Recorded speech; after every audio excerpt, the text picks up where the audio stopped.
আমাদের মন্দিরে গত রাতে তালা ভেঙে চুরি হয়েছে। আমাদের আনুমানিক অনুমান এখানকার লোকাল যে পাতাখোর ছেলেপেলে আছে তারা এই ঘটনা ঘটিয়েছে।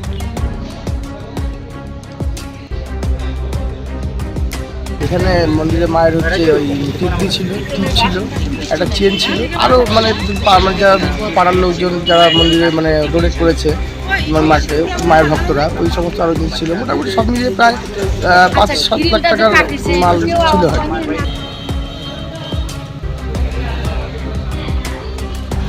মন্দিরে চুরি হয়েছে ওই জন্য।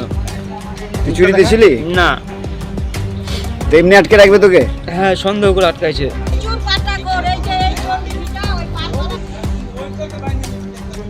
রায়গঞ্জ শহরের সুভাষগঞ্জের লালন সরণি মোড় সংলগ্ন বর্মনপাড়া কালী মন্দিরে দেবী মূর্তির সোনার অলংকার চুরির ঘটনায় চাঞ্চল্য ছড়িয়েছে। স্থানীয় সূত্রে জানা গিয়েছে, সুভাষগঞ্জের লালন সরণি মোড়ের বর্মনপাড়া কালী মন্দির থেকে দেবী মূর্তির গলায় থাকা সোনার মালা, কানের দুল, নাকের নথ, টিকলি সহ বেশ কয়েকটি সোনার অলংকার চুরি হয়ে যায়। মন্দির কর্তৃপক্ষ বিষয়টি টের পেয়ে সঙ্গে সঙ্গে রায়গঞ্জ থানায় খবর দেয়। খবর পেয়ে সন্দেহের ভিত্তিতে গৌরব নামের এক যুবককে আটক করে এলাকাবাসী। পরে পুলিশ ঘটনাস্থলে পৌঁছে তাকে নিজেদের হেফাজতে নিয়ে জিজ্ঞাসাবাদ করে। প্রাথমিক জিজ্ঞাসাবাদের পর ওই যুবককে ছেড়ে দেওয়া হয়েছে বলে জানা গিয়েছে। তবে পুরো ঘটনার তদন্ত চালিয়ে যাচ্ছে রায়গঞ্জ থানার পুলিশ। স্থানীয় বাসিন্দাদের অভিযোগ, এর আগেও ওই মন্দিরে চুরির চেষ্টা হয়েছিল। এলাকায় দীর্ঘদিন ধরেই মাদকাসক্তদের অবাধ আনাগোনা রয়েছে।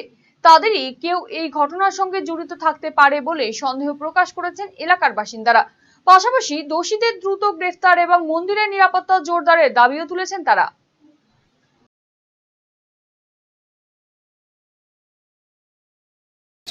আমাদের মন্দিরে গত রাতে তালা ভেঙে চুরি হয়েছে। আমাদের আনুমানিক অনুমান এখানকার লোকাল যে পাতাখোর ছেলেপেলে আছে তারা এই ঘটনা ঘটিয়েছে।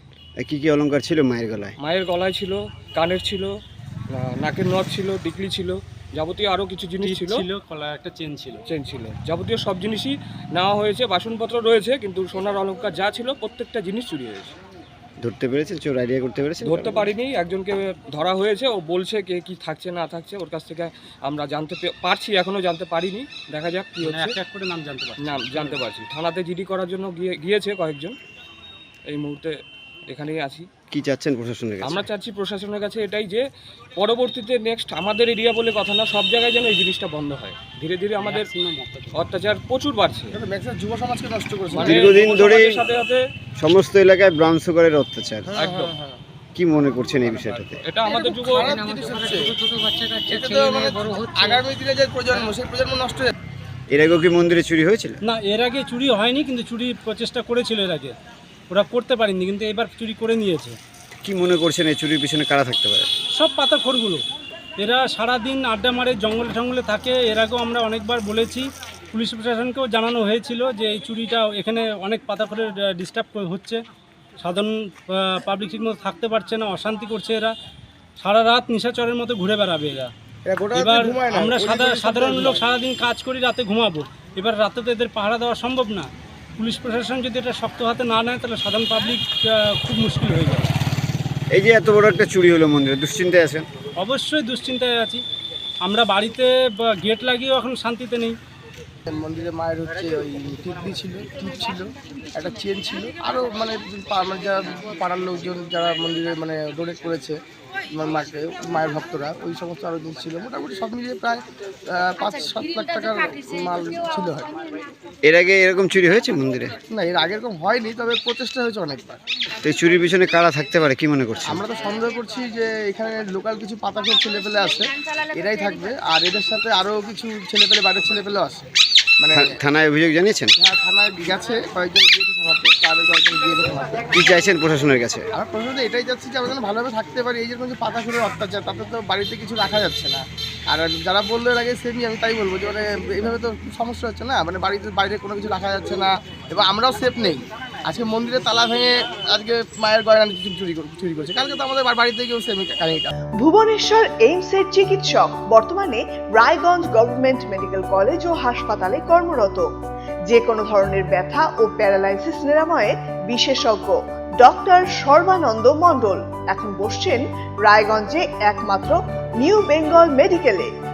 রিহ্যাবিলিটেশনের স্ট্রোক পেশেন্ট এক সাইডে কাজ করছে না, প্যারালাইসিস দুটো পা কাজ করছে না, বা জিপিএস চারটে হাত পা কাজ করছে না, এদের জন্য আমি রিহ্যাবিলিটেশন করি। আমি এইমসে ছিলাম, আমি এইমস থেকে এখানে অ্যাসিস্ট্যান্ট প্রফেসর এইচওডি হয়ে রায়গঞ্জ মেডিকেল কলেজে আছি। একদম বিনা অপারেশনের মাধ্যমে যেগুলো আপনার পা ঝিমঝিম করছে, হাঁটতে পারছে না, বা ঘাড়ের ব্যথাগুলো ঝিমঝিম করছে, বিনা অপারেশনের মাধ্যমে ট্রিটমেন্ট করা হয়। এগুলো আমি করেছি, আর এখন রায়গঞ্জবাসীর জন্য আমি সেই ট্রিটমেন্টটা আমি নিয়ে এসেছি এখানে। আমাকে নিউ বেঙ্গল মেডিকেলে আমাকে পাবেন। আমার সাথে কন্ট্যাক্ট করতে হলে নিউ বেঙ্গল মেডিকেলে যোগাযোগ করুন। যে কোনো রকম হাঁটু ব্যথা বা গোড়ালি ব্যথা বা যে কোনো জয়েন্টের ব্যথা আমি এখানে ট্রিটমেন্ট করি, আর আপনি অবশ্যই উপকৃত পাবেন এখানে। Wheel chair, scratch, walking stick সহ অন্যান্য প্রয়োজনীয় সিনিয়র সিটিজেনদের জন্য আধুনিক সরঞ্জামও এখানে পাওয়া যায় সুলভ মূল্যে। নিউ বেঙ্গল মেডিকেল, সৎসঙ্গ রোড, উকিলপাড়া, রায়গঞ্জ, উত্তর দিনাজপুর। যোগাযোগ 9382968820।